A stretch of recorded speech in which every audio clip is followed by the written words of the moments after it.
Samantala, humingi na ng paumanhin ang kongresista na nag-viral matapos makuhanan na may pinapanood sa kanyang cellphone habang nagsesesyon ang Kamara nitong Lunes. Ngunit paglilinaw ng mamabatas, hindi isabong ang kanyang pinapanood. Si Mela Lesmora sa sentro ng balita. Inamin ni AGA Party List Representative Nicanor Briones na siya ang kongresistang naaktuhang nanunood ng sabong habang nagsesesyon ang Kamara nitong Lunes.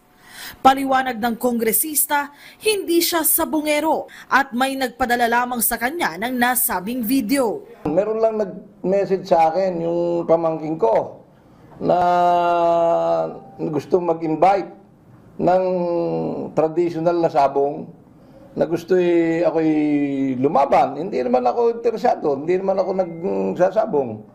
Humingi ng paumanhin si Briones sa publiko at maging sa mga kasamahan sa Kongreso na nadamay na sa issue. Hindi na siya magsasampa ng kaso sa kumuha ng larawan at video niya.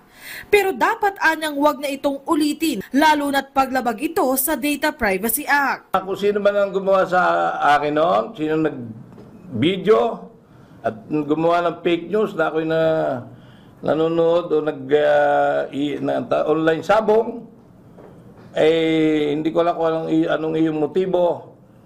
Pero tapos nito, ako pinaliwanag ko lang yung party ko. Kung ano man ang motibo mo, pinatatawad na kita. Ang akin lamang masasabi, huwag mo nang ulitin dahil baka sa susunod makakulong ka na.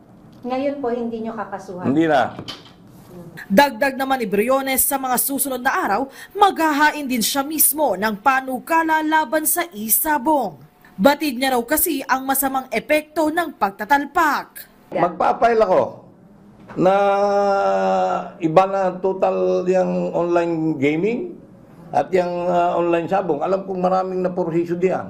So ako'y against at meron na akong pinagagawa doon sa aking si Attorney Emily para mag-file ng iba na. Total ban, sir. Oo. Kung hindi rin lang kaya i-regulate, gawin ng total ban ang online gaming, kasama na yung online sabong. Mela Lesmora para sa Pambansang TV sa Bagong Pilipinas.